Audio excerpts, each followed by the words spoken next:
6:59. We are live. Hey, Scott. Excellent. How you doing, Ellis? Had a pretty day today for the frigid Okie of late. Yeah, we Crazy. today we hit the it was nice. It was nice. I took an extra long lunch today. Set my car. Read. What are you Ate my reading? lunch. I was well. Today I was reading. God, what was I reading? Oh, I'd put an X-Men graphic novel. It was like Huh. X-Men issue 104. Would this have been Burn stuff? No, it was right before Burn, so it was Cockrum. Okay. Now, this is But interesting because you're into X-Men, and I'm right in the middle of that All of Marvel audiobook. oh yeah, God, I can't take Marvel, that all guy. of it. I forget what the title is. I think it's All called the marbles. All of Marvels. And he made a project of becoming informed and tried to read everything he could of Marvel, and is Yeah, that now I can't take that guy's from the introduction. yeah, It's like this he guy's gets a little annoying. insufferable, Yes, he I mean, brings it may be in great once you get into it. LGBT stuff and all that. Oh, I didn't even got that far. I just find him Okay. just. I Oh mean, yeah, that just in the introduction, just his yeah it demeanor, takes just it's like, yeah geez, you're not, you're. I can't listen to you for yeah however many hours that for that is. long. It's a Well, long book too. you ought to skip ahead. Then I'll tell you where to go. I think it's starting about disc 4. He starts talking about all of the Claremont burn and all that stuff. You might Oh want yeah, to yeah. That's skip well, I ahead and like. listen to that. Yeah, I like the X-Men. I mean, and the frustrating thing. So growing up, I originally, I was like any kid. I had a couple comics. I had some Superman comics, a Batman comic, that kind of thing. And Hmm. I read them, and I didn't buy. It wasn't like comics were really a thing that I went and bought. It's just I would acquire comics from different people and stuff. And my grandmother went to garage sales, and so she would buy me comic Okay. books. And my uncles were into comic books, I just and wondered they're if it involved, you know, theft, uh, theft, little petty larceny. yeah, a No, little no, no, larceny there. no, no, no. It was just. I didn't. I mean, I was a little kid, so Yeah. growing up, first, second grade, I had, um, several comic books just hanging out in my collection. Uh In fact, I three-hole punched them and put them in a notebook. That's how. huh. so, Yeah, I've done so that. I Yeah. can tell the old comic. None of these are valuable, thank God. I mean, if I'd had Yeah. something valuable, I'd have to slip my wrist. But the so then, and it's a mixed match. And then my mom, or maybe somebody would buy me like the religious comics. Hmm. So I had quite a few of those. From The Chick Stone or whatever his No, no, name. no, no. Those are the tracks. These Yeah, were, the I forget the tracks. name of the company, but they were like full blown comics, and they were like adaptions of, like I Yeah, have.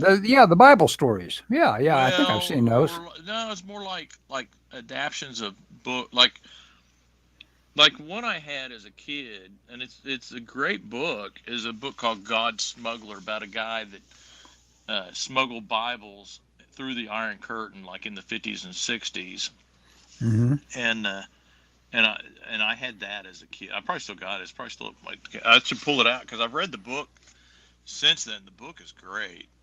Just about this guy, and he wouldn't do. He just went in. And he just had faith that God would protect him, and he did. And he smuggled all these Bibles in behind the Iron Curtain. But anyway, I had that kind of thing when I was a kid. And then in like second or third grade, my teacher had a record. We had a record player in the room, but one of the things she had was a record of the Fantastic Four. There's also an EC one with it, which I don't. It's Fantastic Four. It was like the first Fantastic Four or something. It was early, and so I started liking the Fantastic Four. And then my friend had the pocketbook of the first 6 issues of Fantastic Four. I went to his house and I read that. I was just like, holy cow, this is so cool. Yeah. And then this guy was into the X-Men, and so he was like, oh, you like that? You ought to read this. And so he was pushing me on the X-Men. Well, then my parents had a family friend, and their oldest son was like college age when I was a kid, and he had been in the military, but he was out like on furlough or something like that. And they came to visit us, and he stayed in my room, and we got to talk about comic books. And he was always into science fiction and comic books. He was the first person I ever saw watching Star Trek on TV. I remember we went over their house. It's like, what are you watching? And it's like, and his dad's like, Yeah. oh, it's that weird show. And he Yeah, was I like telling me remember about Star that. Trek. But Yeah, we've had some of the similar.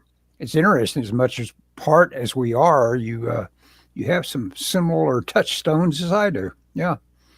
yeah, I Uh, very distinctly remember seeing the first, not the first, but my first episode of Star Trek. hey, you want to And catch up with Dan here at all? At all? Here it says, yeah, you can post this stuff. "What's up, guys? Anyway, Spiral Comics. They did the Archie Christian comics and yep, some that's Dennis it. the Menace comics based on Yep, scriptures. yep, that Crossing the was it. Switchblade, classic. The Cross Yep. and Switchblade I had the Koi Ten Spires. Boom, which is about a girl that was hid from the Nazis, Mm-hmm. uh, in an attic or whatever. I think she was she was arrested. I know she was arrested because after the war, she would go and talk, and a guy came up to her, and she realized it was one of the guards at one of the prison camps she'd been to. Oh man. And she really struggled because he was the guy that would herd the women in the showers and leer at them as they were showering, Mm-hmm. and was just extra gross about it or whatever. I don't know if Mm-hmm. the story I heard didn't say whether he actually assaulted anybody, but he certainly was demeaning to them, and she had to forgive him, because Yeah. that's what anyway. So this guy that stayed at our house, it was just overnight or whatever, but he told me about the X-Men, and he told me a story about X-Men 109, I think it was, which was like it was a storyline that was Cochrom's last one and John Byrne's first. It was like a two-parter. And they go to the Shi'ar homeworld, and they the Macron crystal, and anyways, tell me about all this stuff. And between that and my other friend lending me X-Men comics and telling me about it, I finally started buying X-Men, Mm-hmm. and it was over after that. I mean, I like the Yeah. Fantastic, and I like the Fantastic Four, but I thought the X-Men were just so cool, and Yeah. I Well, thought the art was that's better interesting to read about at the how time.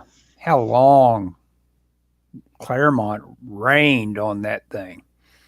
Oh, That's geez, what I yeah. found interesting in the because there is a lot of stuff I don't know about the comic book industry in general, and that particular thing that Claremont was stuck like a barnacle on that franchise for just ages, and Well, that he made it. I mean, yeah, he made it basically. Yeah, I mean, call him. I'm sorry, I called him a barnacle.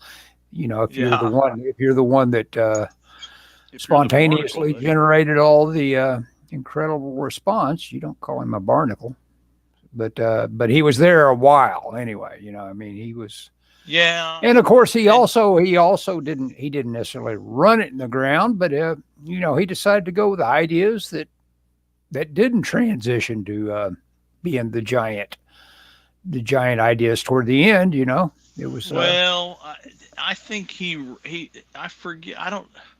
Well, when comics implode, and I don't know all that about Claremont's history because I'd yeah, stopped reading them when yeah. Byrne Well, left. that's the point. Yeah, When Byrne left the X-Men, I followed him to the Fantastic Four, but not for very long because um, excuse me. I was tired. I turned 16 and comics went Yeah. up in price, And I Mm-hmm. did. I mean, I was making $4 and no, I was making $3.50 an hour. Yeah. You know, when you're making $3.50 an hour and you got a car payment, and gas to buy because gas had gone up to $1.25 a gallon, which now seems ridiculous. But I mean, that's adjusted for inflation. It's super expensive, Yep. and it was just like I can't afford comics, and I didn't enjoy them. And I think somewhere in there, like Burns' only Marvel book was Fantastic Four, and I really got burned out on the X-Men. It really, honestly, it was during the as much as I like his art, it was during the Paul Smith run, Mm-hmm. because the X-Men did a stint in space, and they fought the Brood, and I hated the Brood. I just thought Mm-hmm. it was it was like space aliens, and I didn't like the Morlocks. It was about the same time, and it was when Storm became Punk Storm, and I didn't care for any of that. And so I Yeah. quit comics cold, man. Yeah. And like Dan says, Jim Lee was also, he was the tail end of it. He comes in and he changes a few things that Claremont did and all that, and that Well, and I think, what? yeah, I think, well, and then when comics imploded in the 90s, that didn't, Yeah. I don't know exactly when he left, but I mean, at that point, I mean, before then, because I dropped out when I was like 16, or maybe a little bit. Anyway, when I first started driving and working, it was like, oh God, I got to pay for this stuff.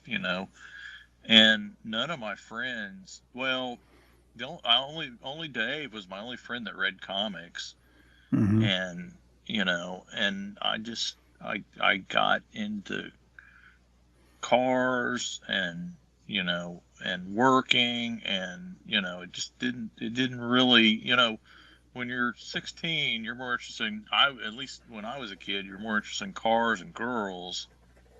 Not that I ever Sure, had any sure. luck with either one of them, but Unless you find some sort of girl that thinks that makes you attractive, yeah, being into that didn't comics, there exist wouldn't be when I much was a reason kid. to. That exists when I was a kid. And Yeah. honestly, I've always said, if I had a time machine, I would just go back in time and like tell myself, like, yeah, don't worry about that. That'll all happen. Yeah. Oh yeah. But it just seemed like, much more important and comics were letting me down. Mm-hmm. And so then I didn't get back into comics till because I got married, and then I was really broke, and I got back into comics really because of the Dark Knight Returns and the new Batman movie, the Mm-hmm. 89 Batman '89, and then Watchmen, because the guy at school, Mike Kennedy, Mike Kennedy, Mm-hmm. he was the assistant teacher at my school, and he was drawing comics at school. He'd work on his comics while we were working on our assignments. So And Mike Kennedy is to blame for all this well, he kind of is, because I'll tell you firing you what up happened. again. Mike Kennedy had a watch, and I was really into Swatch watches. I don't remember if you remember Uh-huh. those. They were the I plastic. know you've done a special program about them on your own podcast. Yes, and so he was wearing this watch that looked like a Swatch watch, and I go, what kind of Swatch is that? Because it had a smiley face on it, and it was a Watchman promo watch. And he said, oh no, it's not a Swatch watch, it's a promo for, and he told me about it. He's like, oh yeah, it's great. And I had a little bit of extra money I'd saved up, and so I went and got the trade paperback of Watchmen, and I read it, and I dug it. And so then when I got out of school and the Batman movie came out, I got out of school in '89, got a job, and that summer the Batman movie came out, and it was just like, well, in the Batman movie they said, hey, this is like, a lot of the interviews referred to the Dark Knight Returns, and it's like, well, even though it's not anything like that Batman movie, they all compared to that, and so I bought the trade of that. Or actually, asked for it for my birthday, and my uncle got it for me. And I was like, oh, okay, this is pretty cool. And then when I got out, I got a job. I started hanging out at the comic shop at lunchtime, and I got interested in comics. Found you a crowd again. Yeah. Yeah. Well, and it was like, I'm trying to remember. Oh, you know what? And it was like, hey, what's going on with the X-Men? And it was when all that Jim Lee stuff was going on, and I read all those, and Rob Liefeld, and everybody hates on Rob Liefeld, but man, I remember I was reading X-Force when he was doing it, and New Mutants. I picked up New Mutants, then I switched over to X-Force. And I remember when he wasn't on the book, they occasionally he would miss. He was not a real steady artist.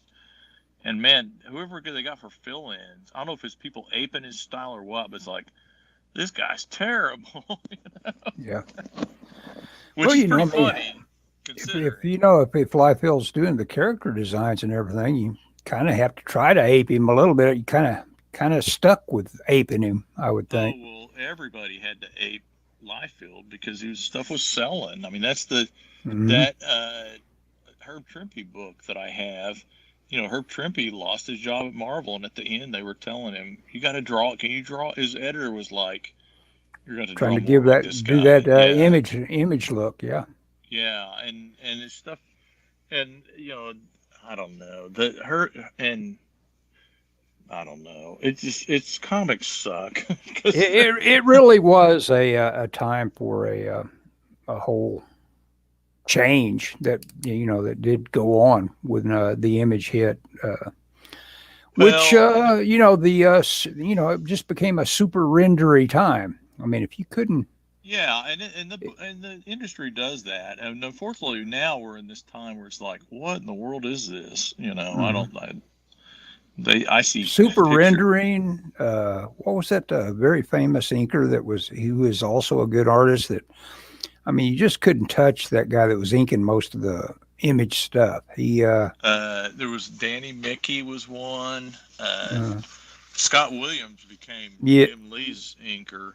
Yeah, Scott Williams, I guess, is who I'm thinking of. Oh, speaking of, not speaking of Scott Williams, did you see my page, Ellis, that I did? So Monday I was off work. Yeah, really cold. That's good. That's the amount of black it ought to have to grab the eye. Dude, I am so happy with this page. I can't tell you how much I like this page. It looks exactly like I want it to look. This is kind of what I've been aiming for in my stuff lately, to try and get more of like I don't know. It's hard to explain it. I can't explain, but this is exactly the look I'm wanting. Yeah. I dig the composition of the panel design and everything that's going on in that. It's pretty cool. I was on that show, on that show recently. They reviewed some of my art. It was that stuff I drew, that story about the guy at the airport that fought the guys in the mask. And they said they liked my art, but the one thing they said was, you're sticking to the grid too much. And so I thought, well, I'll skip around and do so. And so I did some detailed thumbnails. You did it the smart way. You did it in your thumbnail stage. Yeah. Yeah, it helped because anyway. So yeah, I tried to, and I was inspired by that John Byrne stuff on Elsewinds, his X-Men thing, because he does a lot of this where the panels are at angles and stuff. And if nothing else, it just kind of breaks it up and makes it not look so stiff. And I think it makes my art look better because oh man, composition is everything about making your artwork look better. It can't help. You can thumbnail something down, and then when it gets blown up, you might say, well, this artwork isn't as good as I thought it was going to be. But that thumbnail is what sold someone on even looking at it beyond that. It's like it guided the eye, and it's it's probably more crucial than just about anything, getting your composition just so. Yeah, definitely. And I'm bad at it. I hate to admit. I think the whole gridding of things is important. To do that little three-way grid that you can say, okay, there's my interest points right there with that little grid. Oh, you're talking about the perspective grids? Well, no, it's I can draw it right here. It's if you've got a panel, any panel, whatever the size it is, if you just say, okay, thirds. Yeah, that's all I'm saying, thirds. Oh, okay. Yeah. So anyway, you know right there that, always in the middle, you've always got the eye being led, but these little intersections here, and David, what is it? David Finch has got a real good one about, he does a big head here and then, any figure back here, he says it works very well with this sort of typical trope, something big here that's hitting on that, and then back in the back hitting on that. I'll silhouette them so people can read it.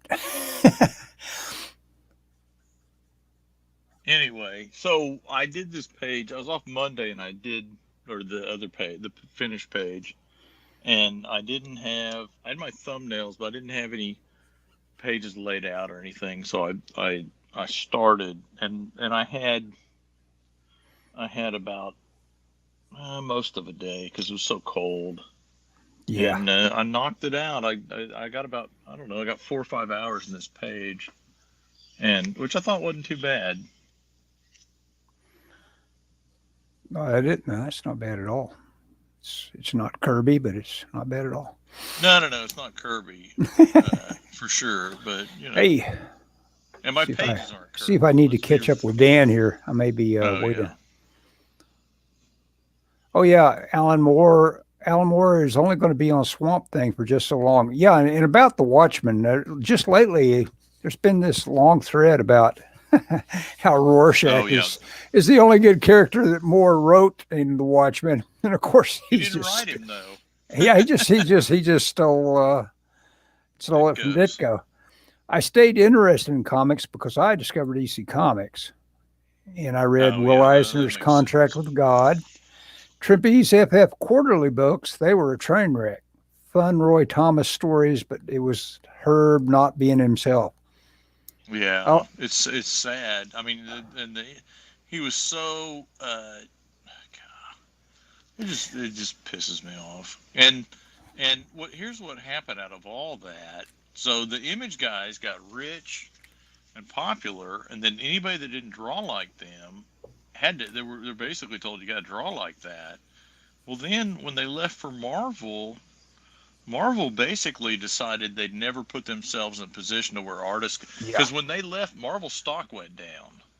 Mm-hmm. And so Marvel out of that kind of decided, well, we're not going to let artists do it. And if you look, I think that's why they do some of the stuff they've done today. And I think that's why they don't hire American. I think they wanted artists. They don't want artists bailing on it. They don't really want artists that are superstars like that. Yeah, they want people with. It's not in their interest. They think their interest is we own the characters, which I mean makes sense. That's what their deal is. But it's like McDonald's, always just buy the real estate too. Yeah. yeah, no doubt. Dan says, I like the page, okay, but can you make 1 or 6 changes? And then he follows it with, I kid, it looks great, Scott. I love it. Yeah. Today's not the day to kid about that. He's got a headache. Dan. Work was, yeah. Work chaotic. was, yeah. Work chaotic. Was work. Yeah, that's why they call it work, I guess. Yeah. That's why they call it, like my mom would say, that's why you get the big bucks. Like, yeah. Oh, it's just work is something that just be tolerated. And I mean, I like my job, but they just pile on all the work they can, and I may get to go to Illinois soon. I titled this, see if this hits anything you've heard about recently. I've titled this show, and I might change it if I decide it's a bad idea to title it this. I've titled it Comicsgate versus Rippaverse. Have you been following any of that? I don't. I just know that Rippa is that Eric July or whatever his name is, who did a Kickstarter and made $1 bajillion. Bajillion dollars. Yeah, and he apparently uses SketchUp for well, he doesn't do the art, I don't think, does he? He probably doesn't, and he's got ISOM or something like that, a title out, but it used a lot of, exactly what an artist is supposed to do. You get all his reference together and use it, but I guess it looks a little too the problem grabbed for some people do that 3D, they're not using reference. They're getting 3D files and dropping them right in there. Well, I guess if they've got the ability to filter that's like Marvel that stuff. That's terrible. Don't do that. Because it just doesn't look. Yeah, the stuff always looks like it's dropped in, and that 3D it looks is so it looks soulless. Yeah, sure. It's it looks dead kind of lines. soulless. Yeah, it's terrible. Don't do that. I kind of agree with critiquing the art as not being all that great for a million seller, but that's fine. But the deal is with Van Sciver, he ought to be the guy using the word kayfabe, because he just does that. Wait a second, Dan may be making the same point. EBS is fighting with Yellow Flash too, and I'm not familiar with Yellow Flash. He can't let it sit for long without saying, I'm getting bored. Yeah. I need to have a fight to even stay interested, Here's the thing. The only thing I know about any of this is I like Doug TenNapel, and they've kind of thrown him under the bus on this deal. Oh, several times, a long time ago. And to me, of all these, and Ethan Van Sciver is he's a good artist. I mean, when he was talk about your renderers. Green Lantern, yeah. To deny that he has skills is ridiculous. Oh no, and not realistic. But you can't deny he has. What? He likes to cause trouble. Yeah. And he likes controversy. And like I said, I like TenNapel. Have you seen what Doug TenNapel's been doing with the Mickey Mouse stuff? Yes, those are very funny little strips. Yes. Oh my gosh, those are hilarious. And what's funny is he's crediting Doug TenNapel and Bob Iger. Yeah, he's acting like Bob Iger is helping him write those. Yeah. I love that first one when Steamboat Willie says, "Well, now that we're no longer corporate shields, I can tell the truth. Jesus is the only way to salvation." Yep. He's having fun with it. Yeah, and I don't know. Anyway, yeah, I like that he. I like his. In fact, I read him to some of my employees today. I need to make a folder. I don't know how long he's going to keep it up, but that's great. He ought to just put a book out of him eventually if he's going to. Yeah. If he's going to be really disciplined about it, and if there's one thing Doug is, it's disciplined. He could have those cranked out by the dozen pretty soon. Yeah. Anyway, but I like in all this. I like TenNapel, and they just at least Sciver just treated him like crap, and I don't know what their beef was or whatever, but I think Van Sciver acted like he was used and abused on the promotional level or something like that, and then Doug didn't ever give him any pat on the back. A pat on the back for having done it. Yeah. Weak. Yeah. Everything they came at him with was extremely weak. They had one guy that was just a hysterical madman that apparently didn't get his comic book, and Doug's situation was they were done with the press run or whatever, and he wasn't going to get the comic book. He'd have to give him a refund. Well, that's life, but sometimes it happens. I mean, this guy was just like, just went insane about it. How And can that, you screw me like this? I yes. can't believe it.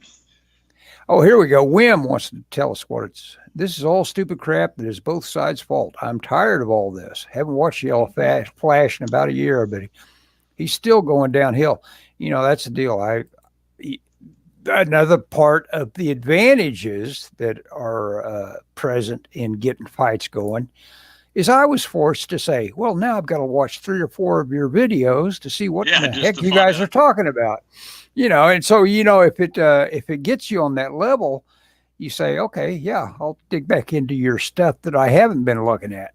What did I miss? Oh my God. What did I miss? It's like pro wrestling. Yes, exactly. That's why I said, he ought to have kayfabe in his name, in some way or other. So when you said he didn't, that Skyver felt like TNAPL didn't give him the right appreciation for helping him or whatever. Yeah. Well, just for letting him graft on to Comicsgate, with the name and all that, Well, TNAPL doesn't need Skyver. No. I mean, no, he didn't. TNAPL's got his own thing going. Yeah, and believe me, what he's got going on, he calls them my people. He's been cultivating his mailing list for years. I mean, he's been at cons and all that. Yeah. Well, the first ever video game name that I knew was Earthworm Jim by Doug TNAPL. It's like, who's Doug TNAPL? Didn't know anything about him, but he invented Earthworm Jim apparently. And so I mean he's not new to this, and I don't know. I don't know why Skyver would need a pat on the back from TNAPL for. Well, and just because he just felt like, hey, this thing needs help to remain a burgeoning thing of mine, and just that, it's just like say, hey, I thought we were scratching each other's back here. Is all he acted like. The whole thing was a big thing. Weak men need affirmation.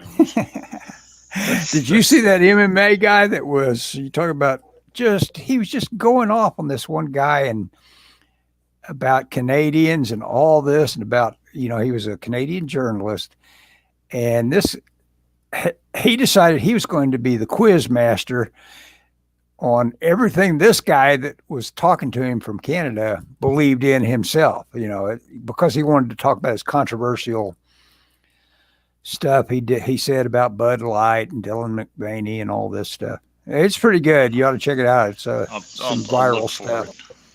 I'll send you a link. I'll make it easy. Send me a link. Yeah. Send me a link. I've been go ahead. Yeah. Oh, no, you go ahead. I'll ask my question. Oh, I've been playing with Mixer Brush in Photoshop. It's pretty groovy. I guess I never had the settings right or something. I accidentally stumbled on how to use it properly, and it's like, ooh, cool. All of a sudden I can do an oil painting without breathing turpentine. So it's kind of cool. Always desirable. Yeah. Yeah, and James Gurney, I just caught up with a little bit of him. Oh, he's so good. Oh, God. And there is an example. You want to see how to be a hugely popular person, supported by everybody you ever upload a video for, be James Gurney and his personality.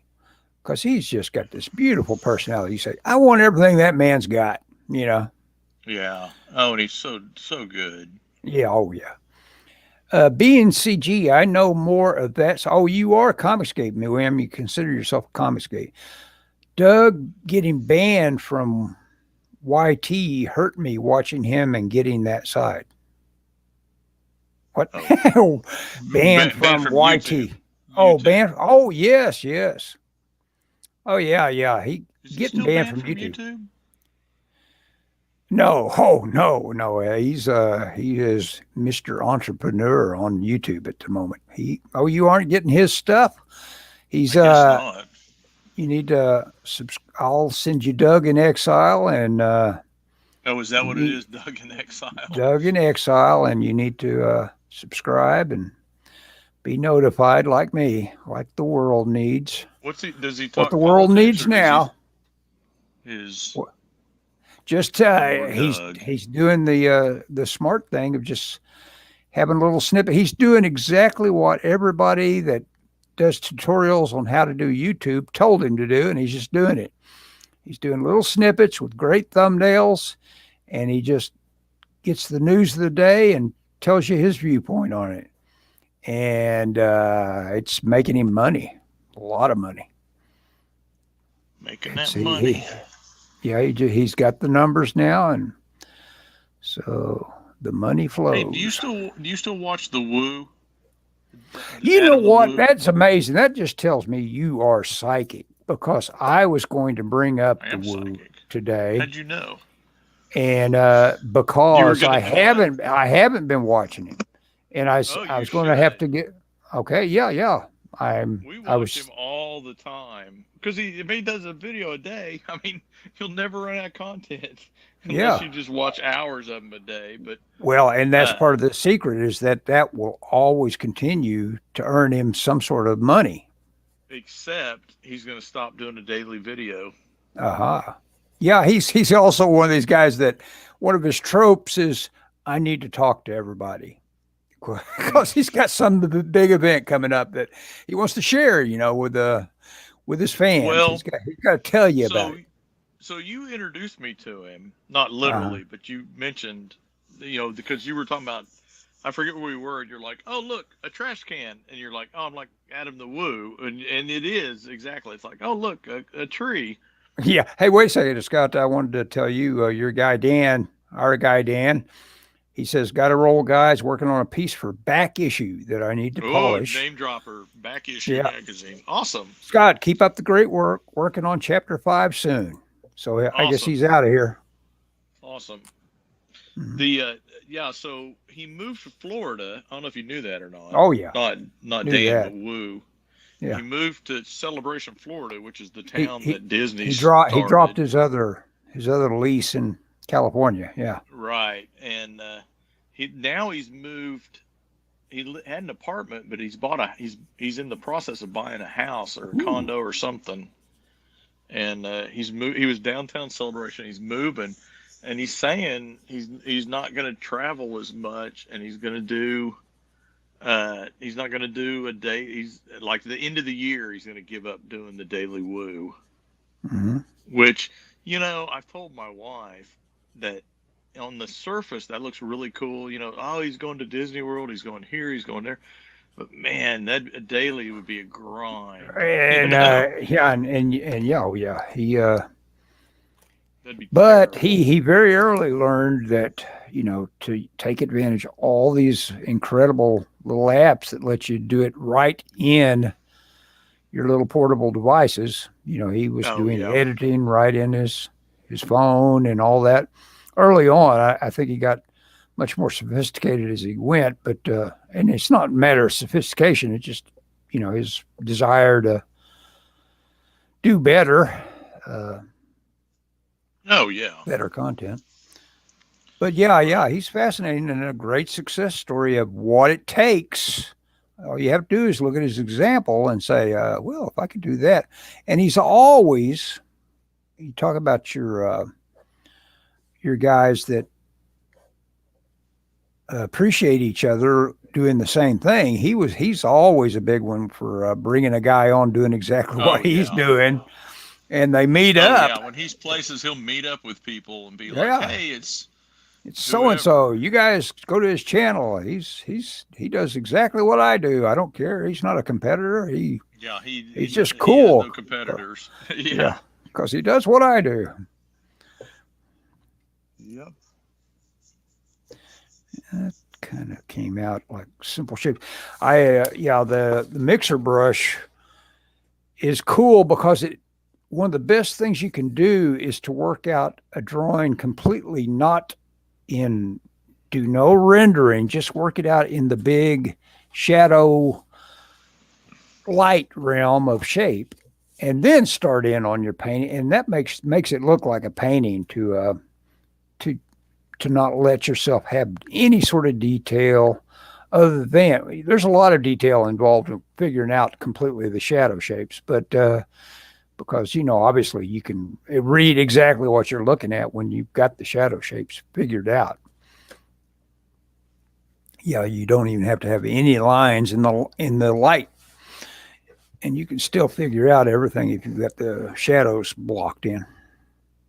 Just start being Magnola, basically, is what it takes to have this mindset. Just like that. Yeah, just like that. It's easy. Easy for Magnolia. He'll tell you. He'll explain sometimes on his process that this or that just practically killed him trying to get it right. Sometimes it doesn't. He makes it look easy. I love his thumbnails for exactly what you got in front of you there of comic books. He doesn't get precious at all in terms of like detail, but it's all there. When he draws his little characters. And by all there, I mean, I could come in and probably ink it and have it look halfway like Magnola. He's got little X's for all his blacks and he's got all the that. Blacks figured out. Mm-hmm. Yeah, that's what you got to do. I don't know. I'm trying to make these pages as finished as possible. It's hard to talk and draw well. That's why it's hard to do anything and draw well for me. Yeah, that is true. Have you ever seen a movie called The Hit with Terrence Stamp and his name Tim Roth, the guy that was shot in Reservoir Dogs? I think that's his last name's Roth, and he was also the guy that was in Pulp Fiction that was going to rob the Denny's. I have not seen that movie. Never seen Pulp Fiction? Pulp Fiction. Okay. Pulp Fiction. Okay. Yeah, I was more. You almost can't be our age and not have seen Pulp Fiction. Yeah, you guys kind of have seen that. Even though it hasn't invited me back in terms of like thinking I want to rewatch it. I haven't. It's not a really appeling movie, and a lot. Tarantino's movies are kind of like that. Well, you know what? One and done, man. Well, Jackie Brown is probably the best. Jackie Of course, Brown, that's because Elmore Leonard. He's just copping Elmore Leonard right there. But and of course, part of that big problem is when you think, and of course, his Hollywood story is pretty great too. I can rewatch it. Oh yeah, that's a good. Once upon a time. Say that. I bought this on vacation. Rum Punch. Look at that. Yep. We are weirdly psychically linked, Scott. I don't know what the damn deal is. That's kind of strange. Well, I love this book. Now I like the movie, but there's some things, and I like them. I like them both, but there's some things I like about the book a little bit better. Mm-hmm. Sure. Elmore Leonard, man. I'm transcribing Elmore Leonard a little bit of his Western story every day before I start writing. And really? It's is that your warm-up process? Yeah, it's part of my warm-up. I do a little bit of log entry, and then probably toward the last 10 minutes of that log entry, I say, okay, time to transcribe. And I start copying. Do you have a notebook you put it in, or you just do it on loose paper? It's in a nice little notebook. So after I die, people can find it and say, what is all this? Ellis was a great writer. Yeah, I was a great writer. Someone should do something with these great Western stories. Yeah. Gosh, who knew? I really like this one called Hombre. Yeah. I tell you what, that I was surprised. I said, "Yeah, they're skimping on this. I got the audio book of Hombre from the library. Yeah, and I think it was only like 4 or 5 discs, and I thought that's not enough story. It surely is more spread out than that. But nope, it's all of it. You can tell, and it's one of those things. I don't know how Leonard completely worked. I need to look that up, but." His stuff, Mr. Majestic, which I read as a book, it's the movie. Now, which came first? Because I think he either just thinks like a movie when he writes his books, which is not always, which isn't true for some of the books. He spreads out quite a bit, but there's some of those books that I think the movie must have come first, and he must be novelizing them. It may be. He may be. They may be hiring him to write the. Mm-hmm. I mean, God, the Godfather is practically like that. And of course, I think he learned early on. He got the realization that a short story treatment level kind of thing is almost better than writing a novel. 310 to Yuma. That whole big thick book of Western stories that I've read. Every one of them is really? every one of that's a every one of those stories could be made a movie of with just what he has as far as conflict and events. It'd be very easy to spread it out and make it go as long as a movie needed to. That's funny because, I mean, I don't know if you remember, but I gave you that. I bought it. Yes, you did. Yeah, I should. I had bought it, and just because I couldn't pass it up, and I thought, I'll never Ellis be able to read this. There's 1,000 pages of Westerns here. Oh, and I thought, you know what? I think Ellis would dig this. Read every bit of it. That's good. I'm glad that my instincts were right on that, because I mean, it's one of those deals just for somebody to buy it and just read the crap out of it. I was already a Leonard completist to the extent that you could find him in paperback, but those little Western stories, they weren't as anthologized, and so that was really cool. That was a whole bunch of new stuff. New stuff for me to read that I hadn't read. All of it. I was aware he wrote Westerns. Oh, sure. How many movies have been made of that guy's stories? I'll look it up on an alternate. On an alternate device? Yeah, well, at least an alternate tab. There you go. See how many. Category: films based on works by Elmore Leonard. Wow. 310 to Yuma, 2 of them. 52 Pickup, which is weird, that's got a very Leonard film. The Ambassador, never heard of that. Be Cool, The Big Bounce, 2 of them. Yeah, he gets doubles here. People will remake him. Yeah. God. Border Shootout, Cat Chaser, which I've seen, which has got RoboCop in it, Peter Weller. Oh, Peter Weller.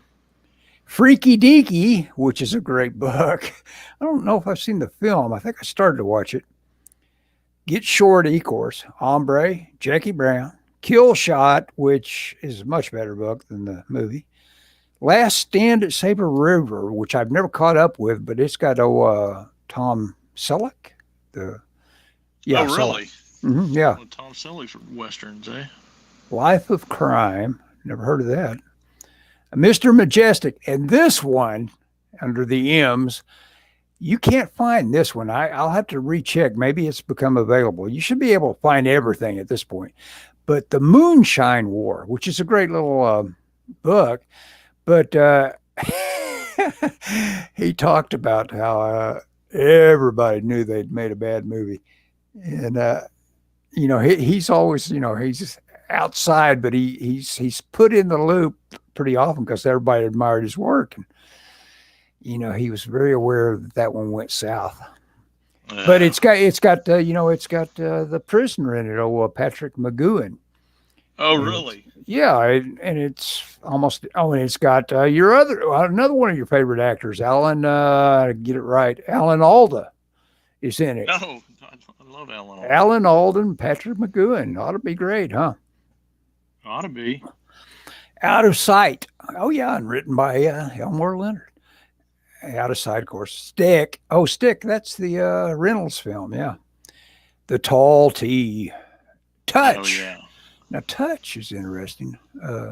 And then, of course, V is Valdez is coming. So how many is that? I should have been counting instead of just read them out. 127. 1, 2, 1, 2, 3, 4, 5, 6.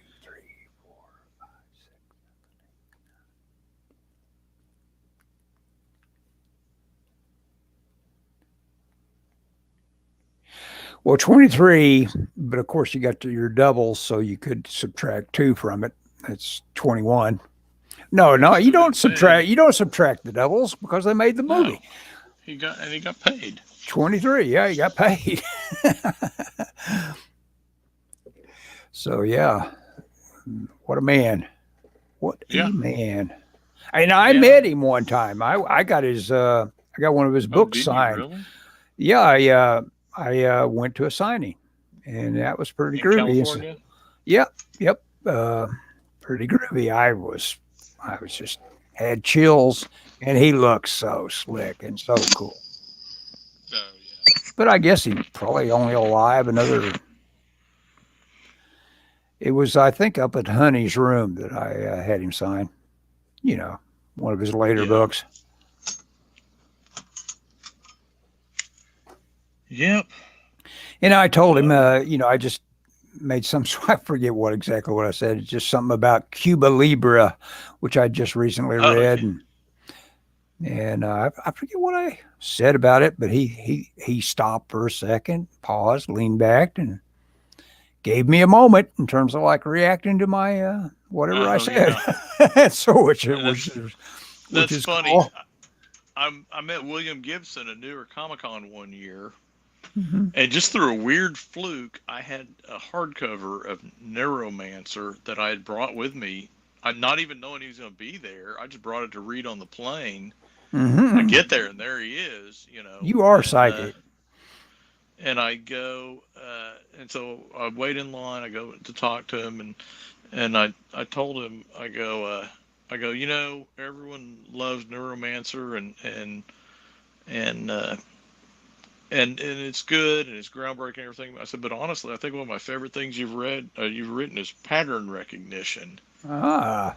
And he was like, you know what? That's one of my favorites too. Mm-hmm. But I mean, I could probably said anything, and he just said.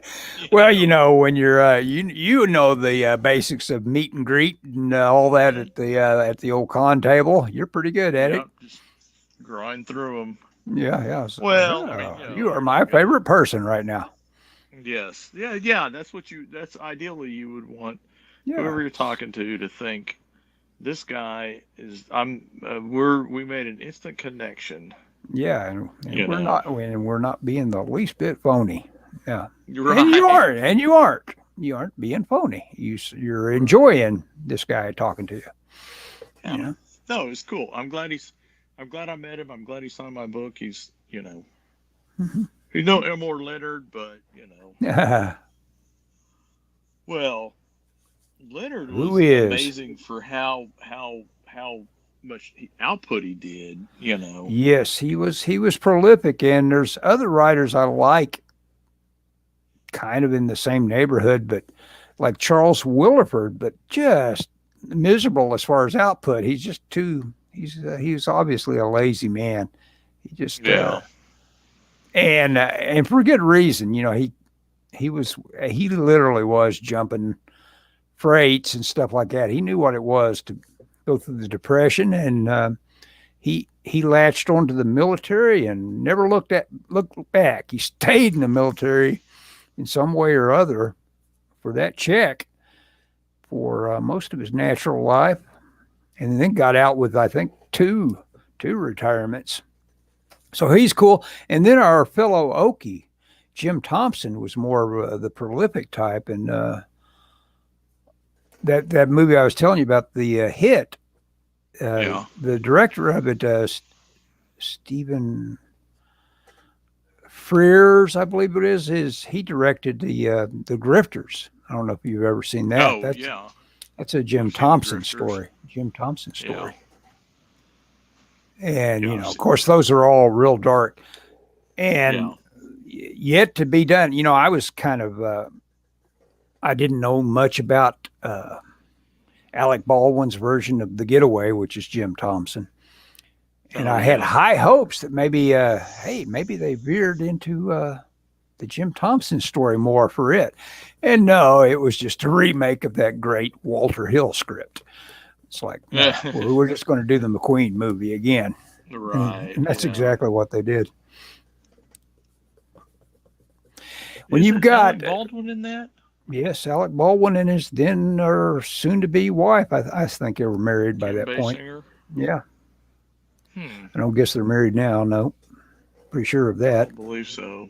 I'm pretty sure he's because his wife that's been lately defending him from the mob of photographers trying to get him because he's shot because he shot somebody. I'm not a big fan of Alec Baldwin, mostly for political reasons, but to think that he had something to do with that's ridiculous. No, he. It was the person that should be at fault is the person that loaded the gun. The armorer. She is a legacy hire. Basically, her dad is a guy that's been an armorer for some time, but she gets hired, and she, once you scratch the surface, is a flake. They're going out and using those prop guns, which are real guns, to plink with. In other words, they're in the habit of loading live ammo in that to go out and shoot cans. And it's like, you idiots. Yeah, you shouldn't have. Live ammo should never be on a set like that. That's common sense. Brandon Lee would tell you that. Yeah, oh yeah. Well, he got killed with a wad. Oh, I thought he for got the blank. I thought his was a misload. Was it a live round? I thought he got killed with the wad, and it was just too close range. It could happen also. Could have been either way. Still a gun. Oh yeah, it's still a gun. Yeah, you get that velocity and that mass of anything out of it. Yeah.